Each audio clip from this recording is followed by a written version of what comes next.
क्षेत्र के नहरों के लिए, बिजली के लिए, सिंचाई के लिए, किसानों के लिए 300 करोड़ रुपए की राशि इस क्षेत्र के विकास प्रगति के लिए दी है। मैं उनका स्वागत करना अभिनंदन करता हूं।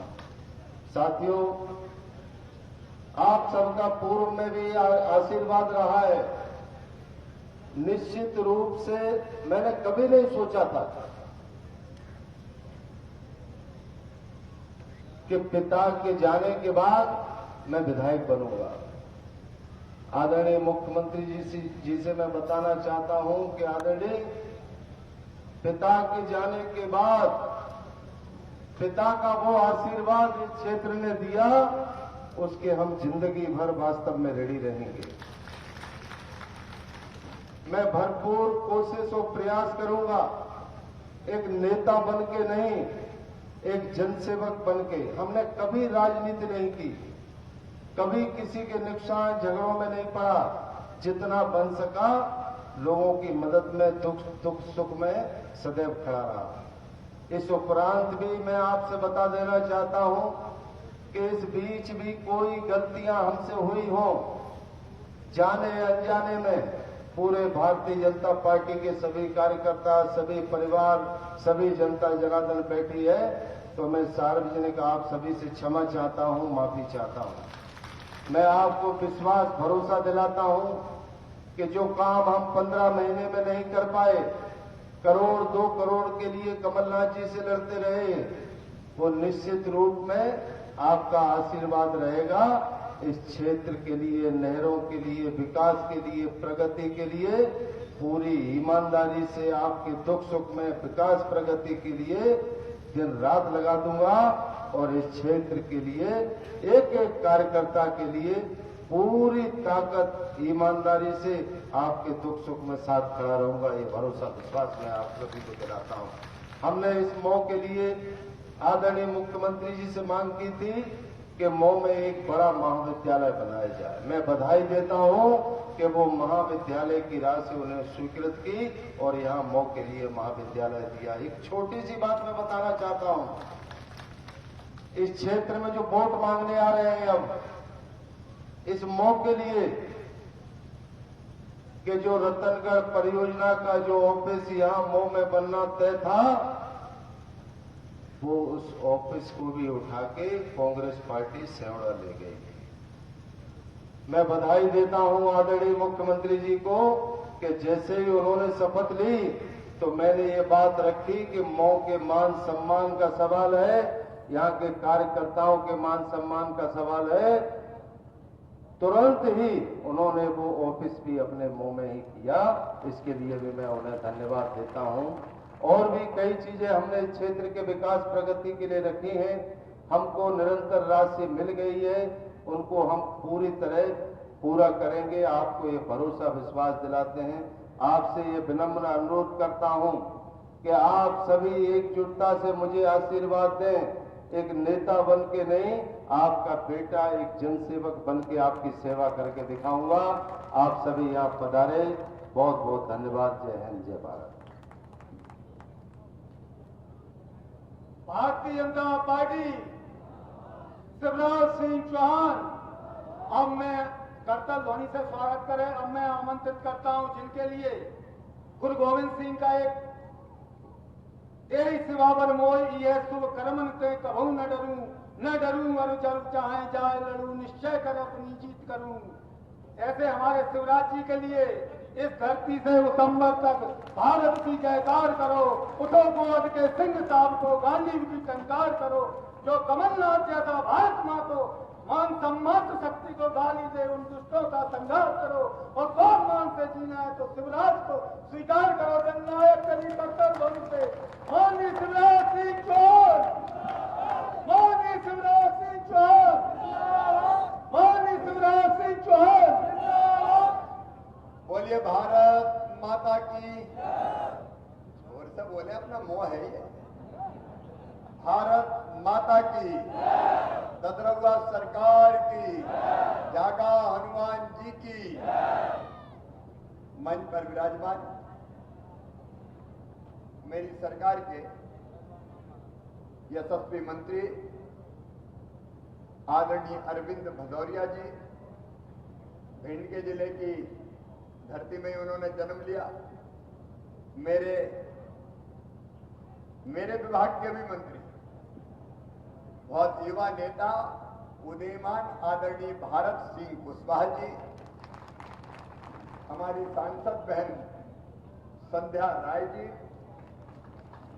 जिलाध्यक्ष आदरणीय नाथ सिंह गुर्जर जी, हमारे उम्मीदवार भाई रणवीर जी, आज उनकी माता जी भी इस मंच पर विराजमान है। आदरणीय माता जी, आदरणीय नरेंद्र सिंह कुशवाहा जी, हमारे वरिष्ठ और आदरणीय नेता पूर्व विधायक आदरणीय रसाल सिंह जी, राजकुमार कुशवाहा जी, सज्जन सिंह यादव जी, रक्षपाल जी। अब चूंकि समय कम है, 5:35-40 हेलीकॉप्टर उड़ने का आखिरी समय है, इसलिए मंच पर विराजमान सभी साथी नेता पदाधिकारीगण, मेरी बहनों, मेरे भाइयों, भांजे भांजियों, दोनों हाथ जोड़ के आप सबको प्रणाम करता हूं, नमस्कार करता हूं। सबसे पहले मैं डॉक्टर स्वर्गीय राजेंद्र प्रकाश जी के चरणों में श्रद्धांजलि समर्पित करता हूं। वो बहुत जल्दी हमें छोड़कर चले गए। भगवान ने दिवंगत आत्मा को अपने श्री चरणों में स्थान दिया ही है। मैं उनके घर में बैठ के आया हूं। भारतीय जनता पार्टी और जनसंघ की और जनता की सेवा की उन्हें कभी भुलाया नहीं जा सकता, हम उन्हें कभी भूल नहीं सकते। लेकिन आज जब मैं आया हूं, मैं मेरे पास एक आवेदन आया, रणवीर जी ने भी बताया कि यहाँ प्राकृतिक आपदा के कारण 45-50 मकान टूट गए थे, गिर गए थे। भैया देखो, चुनाव का समय घोषणा तो नहीं कर सकता, लेकिन मामा हूं, तुम्हारे नए मकान अब ये घोषणा हो जाएगी। लेकिन इतने में ही समझ जाओ यार पूरी बात क्या करूं। मैं जो कहता हूं वो करता हूं, और गरीबों के लिए असीम स्नेह और प्यार मेरे हृदय में है। चिंता मत करना बहनों और भाइयों, ये संकट तुम्हारे ऊपर आया, इस संकट के पार शिवराज सिंह चौहान निकाल के ले जाएगा, भारतीय जनता पार्टी की सरकार निकाल के ले जाएगी। ये मोह मुझे बहुत प्यारा है। आपको मैं प्रणाम करता हूं। कांग्रेस ने इस मोह के साथ ही बेईमानी की। अभी रणवीर जी बता रहे थे, हमने मां रतनगढ़ सिंचाई योजना के अंतर्गत इस इलाके की सूखी जो जमीन थी किसानों की, भावी पानी पहुंचाने की योजना मंजूर की। और आप चिंता मत करना, मां रतनगढ़ सिंचाई योजना का पानी इस पवित्र मऊ की धरती पर भी आएगा और हमारे सूखे खेतों की प्यास बुझाएगा। कांग्रेस कभी इस योजना में एक के बारे में सोचती नहीं। अब मैं जब पहले मुख्यमंत्री था तभी ये योजना बना दी। कांग्रेस ने योजना तो स्वीकृत की नहीं, लेकिन धन्य ये गोविंद सिंह जी जैसे नेता हमारे दफ्तर को यहां से उठा के ले गए। अरे मोबाइलों ने तुम्हारा क्या बिगाड़ा था यार, हमसे काहे को जलते हो? अरे कुछ दे नहीं सकते तो गोविंद सिंह को छीनो तो मत यार। ये घटियापन अच्छा नहीं है। रणवीर ने जैसे ही मुझे बताया, मैंने 1 मिनट में आदेश किया कि मौका ऑफिस कोई उठा कर नहीं ले जा सकेगा। और आज आपको वचन देता हूं, मौका मान, मौका सम्मान और यहां की जनता की शान कभी जाने नहीं दूंगा, कभी जाने नहीं दूंगा। मैं पिछले दिनों आया था गोहद में, तब मुझे रणवीर ने कहा था वो में महाविद्यालय चाहिए, हम कब खोल देंगे, मामा को कोई दिक्कत थोड़ी, हम कमलनाथ थोड़ी है। कहां फंसे थे दुष्कर में, फालतू की पार्टी में चले गए। 1.25 साल टूट लिए, एक भी विकास का काम किया उन्होंने? एक विकास का काम आप बताओ कमलनाथ जी ने किया हो तो मैं मोबाइलों से पूछना चाहता हूं, किया क्या एक भी विकास का काम? 1.25 साल बर्बाद कर दिया। सड़क नहीं है, ये सड़क भी अगर बनी है तो भारत सिंह कुशवाहा बैठे, इनके क्षेत्र से लेकर यहां तक अगर सड़क बनाई तो भारतीय जनता पार्टी की सरकार कर बनाई, कांग्रेस की सरकार ने कभी नहीं की। और ये 1.25 साल में ही, और हालत ये थी कि जब वादे पूरे नहीं किए, वचन नहीं निभाए, तो सिंधिया जी ने बहुत समझाया, मान जाओ भाई कमलनाथ, वादे पूरे करो, वचन निभाओ, विकास का काम करो, भ्रष्टाचार मत करो। तो अकड़ गए। गुरु आदमी तो है, इसमें तो कोई दो मत नहीं है। पहले क्या कर लोगे अगर नहीं करते? सिंधिया जी का हम सड़क को उतर आए, पहले को उतर आओ। तो सड़क पे ऐसे उतरे कि रणवीर ने भी और सिंधिया जी के साथ उनको सड़क पे ही ला दिया। सचमुच में पूरे मध्य प्रदेश को इतना बदनाम किया कमलनाथ ने, वल्लभ भवन को दलालों का अड्डा बना दिया था। मैं ऑन रिकॉर्ड कह रहा हूं कमलनाथ जी, आपके जमाने में बड़े बड़े पदों पर सरकारी अधिकारी यहां बैठते थे, बिना पैसे के एक भी पद पर पोस्टिंग नहीं होती थी। तुमने पद बेचने का पाप किया है। ये सरकारी पद बेचे जाते हैं क्या? सारी पोस्टिंग पैसे लेने के होती थी। दलालों का अड्डा बना दिया तुमने मध्य प्रदेश के वल्लभ भवन को। और सिंधिया जी ने टोका तो तुमने और दादागिरी की उनसे, और इसलिए ये सरकार गिरी। एक तरफ वादे पूरे नहीं किए, वचन नहीं निभाए, बड़ा बंदोबस्त, सबका कर्जा माफ, सबका कर्जा माफ। अब जब हम मुख्यमंत्री नहीं रहे 2018 में, 109 सीट हमारी थी और 114 कांग्रेस की। हमें तब भी कह रहे थे निर्दलीय विधायक हम आपके साथ आएंगे मामा। हम कहा यार अब हम नहीं बनते, अब जब वो आदमी हार गए तो काहे का मुख्यमंत्री बन गए, छोड़ो छोड़ो, अब कमलनाथ ही बना। लेकिन विश्वास ये था कि ये वादे पूरे करेंगे, वचन निभाएंगे। कहा था सबका कर्जा माफ करने का, लेकिन एक एक करके कैसे बाहर किए? आदेश निकाला केवल अल्पकालीन फसली ऋण माफ, बाकी लाखों किसान कर दिए साफ। उसके बाद दूसरा आदेश निकाला कि 31 मार्च तक के माफ, उसके बाद वाले लाखों कर दिए साफ। और तीसरा आदेश निकाला कि कालातीत वालों को ही माफ करेंगे, बेचारे चालू खाते वाले कर दिए साफ। डिफाल्टर हो गए, पैसा भरे नहीं तो 18% ब्याज का कर्जा लग रहा है। लेकिन चिंता मत करना मेरे किसान भाइयों, कमलनाथ ने ब्याज की गठिया तुम्हारे सर पर रखी है। मामा शिवराज सिंह चौहान ब्याज की वो गठिया उतार के फेंकेगा, तुम्हारे साथ में खड़ा। एक एक करके सब बाहर करते 55-56 हजार का कर्जा माफी ले आए, केवल 6 हजार, तो उसके भी पैसा पूरे नहीं दिए।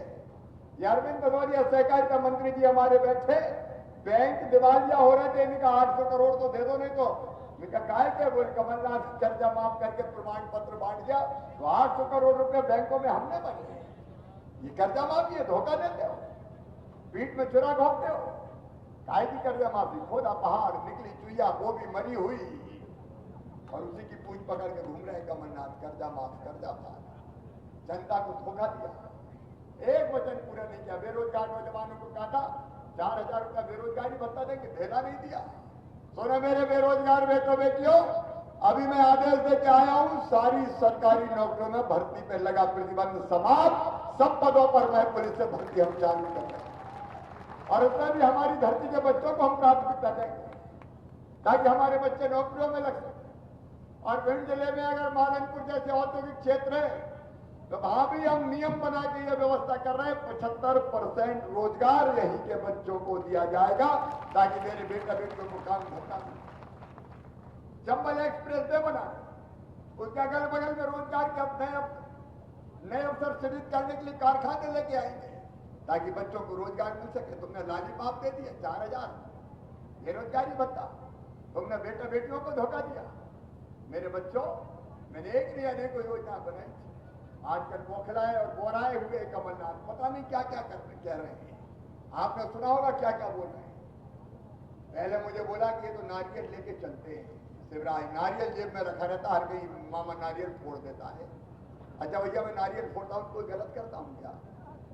मैं इनका नारियल लेके ना चलूं तो क्या शैंपेन की बोतल लेके चलूं?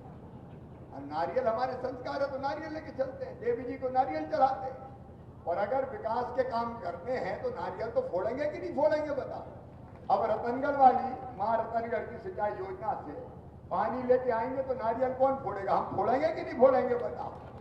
शिलान्यास करते हैं, लोकार्पण करते हैं। मैं इनका कमलनाथ जी आपकी तो किस्मत फूटी थी, इसलिए नारियल फोड़ने का मौका ही नहीं मिला। तुमने कोई विकास के काम नहीं किया तो कहां से नारियल फोड़ते थे? और आज मैं कह रहा हूं मौ में और नारियल फोड़ेंगे, यहाँ के कॉलेज का नारियल फोड़ेंगे, विकास के बाकी काम करेंगे, उनके नारियल फोड़ेंगे। और रणवीर अभी कह रहे थे 300 करोड़ दिए, ये तो ट्रेलर है रणवीर, पिक्चर अभी बाकी है, कोई कसर नहीं रहने दूंगा विकास। ये तो 6 महीने के, अभी हमने शुरुआत करी है। हमारे पास पैसे की कमी नहीं है, लेकिन कहते मामा नारियल फोड़ना है। फिर कहने लगी ये तो बोले घुटने टेकता है। अरे भैया मेरी जनता है, मेरी जनता मेरे लिए भगवान है। मैं घुटना टेक के अगर जनता को प्रणाम करता हूं तो बताओ गलत करता हूं क्या? अरे जोर से बताओ गलत करता हूं क्या? सुन लो कमलनाथ, 1,00,000 बार अपनी जनता को प्रणाम करूंगा, ये मेरा संस्कार है, क्योंकि मेरे लिए मेरी जनता ही भगवान है। तुम अपमान करना जानते हो। फिर कहने लगे मामा तो कलाकार है, कलाकार, शाहरुख खान, सलमान खान गुमान करता है। मैंने कहा कमलनाथ तुम्हें ये शाहरुख खान, सलमान खान क्यों याद आते हैं यार? कभी कैटरीना कैफ, कभी जैकलीन फर्नांडिस, तुमको धन्नू पन्ना, कल्लू लल्ला, मन्ना चन्ना, जुम्मन क्यों नहीं याद आते? गांव के गरीब किसान ये क्यों याद नहीं आते? झांकी रही भावना जैसी, प्रभु मूरत देखी दिन तैसी, बोले कलाकारी करते हैं। और उनकी पार्टी के नेता और आगे बढ़ गए। कहले शिवराज सिंह तो नंगे भूखे परिवार से आते हैं।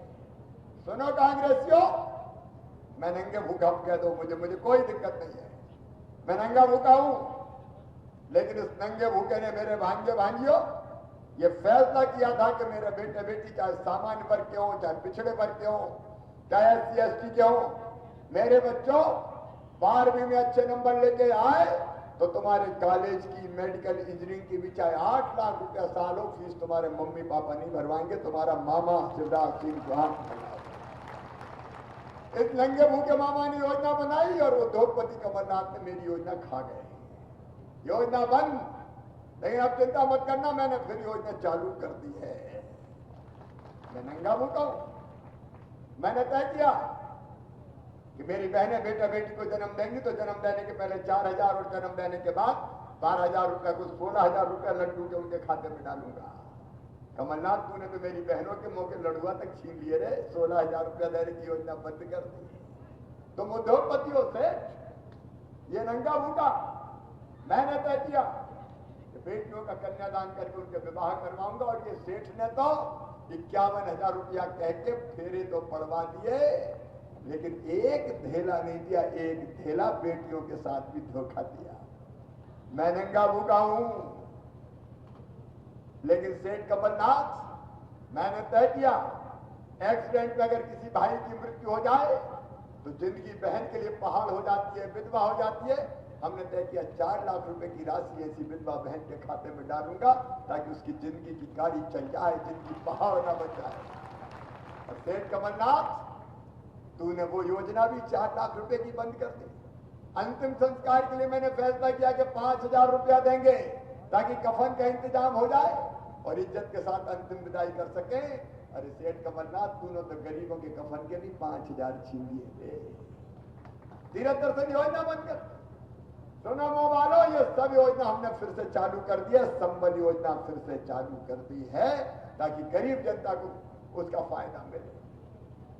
बड़ी बड़ी बातें करते हैं कर्जा माफी की। मैं 4थी बार मुख्यमंत्री बना, प्रधानमंत्री जी किसान सम्मान निधि के 6,000 रुपया किसान के खाते में डालते हैं। मेरे दिल ने कहा कि मामा 4थी बार बनाए रे, आते ही कम से कम 4,000 और डाल दे तो 10,000 तो हो जाए। सीधे 10,000 रुपये किसान सम्मान निधि के कर दिया। और सुनना भी तो ये अंगड़ाई है, कोरोना में कड़की है थोड़ी सी, और पैसा आने दो, कोई कसर थोड़ी छोड़ूंगा। जरा ईमानदारी से बताना, कमलनाथ ने किसान के खाते में पैसा डालेगा कभी? अरे जोर से बताओ, डालेगा? हाँ, किसानों के दर्द को समझोगे सेठ? किसानों की बात करते हो? धोखा दिया तुमने। और मेरे गरीब बहनों और भाइयों, हमने तय किया अगर कोई गरीब रह गया और शेष बचाओ जैसे राशन नहीं मिलता हो तो हमने तय किया नाम जोड़ना। और रणवीर आपसे कह रहा हूं, नेतृत्व से कह रहा हूं, पूरे मेरी पार्टी के नेतृत्व से, कोई गरीब शेष न रह जाए भैया, सबको भोजन देना है। गरीब की थाली खाली नहीं रहने देना है। कमलनाथ का नहीं, हम मामा का राज है, भारतीय जनता पार्टी की सरकार। सबको सस्ता राशन देने का काम करेंगे। 37 लाख नाम जोड़ दिए, और बचे तो और जोड़ देंगे। क्या किया कांग्रेस ने? कोई क्या किया कांग्रेस ने? कोई बताए तो। अपमान करना आता है, अरे मामा को गाली देना तो दे लो, मुझे क्या फर्क पड़ता है, मैं तो अपनी जनता का पुजारी हूं। लेकिन ये तो बहनों तक का अपमान करते हैं। हमारी एक बहन इमरती देवी गरीब के घर पैदा हुई, मेहनत करके मजदूर से मंत्री बन गई। अब उनके बारे में जैसे शब्द कहे हैं, मैं अपने मुंह से नहीं कहूंगा, आपने सुना कि नहीं सुना? बताओ ऐसे शब्द किसी बहन को कहने चाहिए क्या? अरे मां बहन और बेटियों का सम्मान होता है। नवरात्रि चल रही है, बेटियों की हम पूजा करते हैं। मेरे हाथ जब भी उठते हैं, मेरी बहन और बेटियों को चरण छूने के लिए उठते हैं, और ये माता और बहन का भी अपमान करते हैं। ऐसे शब्द बोलना चाहिए कमल। और जब हमने विरोध किया पूरे मध्य प्रदेश में, मैं कल मौन धरने पे बैठा, तो अभी कमलनाथ ने कहा कि कह दिया, समझा रहे थे कि आइटम तो मैं भी हूं, आइटम ये भी है, काय का इसमें माफी मांगे। तो घर में किसी को आइटम कहने देना, सहन कर लेगा क्या? ये मां बहनों और बेटियों की इज्जत के साथ खिलवाड़ करते हैं। और आज तो हद हो गई। जब हमने विरोध किया, राहुल गांधी जी ने भी ये कहा कि ये गलत बात है, दुर्भाग्यपूर्ण है, कमलनाथ ने गलत कहा है। हमने तब कहा कमलनाथ माफी मांगो, बोले राहुल गांधी ने कहा होगा तो कहा होगा, मैं नहीं मांगता माफी। ए अहंकारी, ये अहंकार और घमंड तो रावण का भी नहीं रहा। रे कमलनाथ, तो तुम कहां हो? इस तरह की बात करते हैं। ये धरती वो धरती है कमलनाथ जी, जहां सीता मैया का अपमान हुआ था तो रावण का वंश सहित विनाश हो गया था। ये मां बहन और बेटी का सम्मान करने वाली धरती है। मैं आपसे पूछना चाहता हूं मेरे बहनों और भाइयों, ऐसे अहंकारी लोग जनता की सेवा कर सकते हैं क्या? जोर से बताइए, कर सकते हैं क्या? आज मैं निवेदन करने आया हूं। यह चुनाव साधारण चुनाव नहीं है, ये अपने भविष्य का चुनाव है, ये मौके गोहद के विकास का चुनाव है, ये जनता के कल्याण का चुनाव है।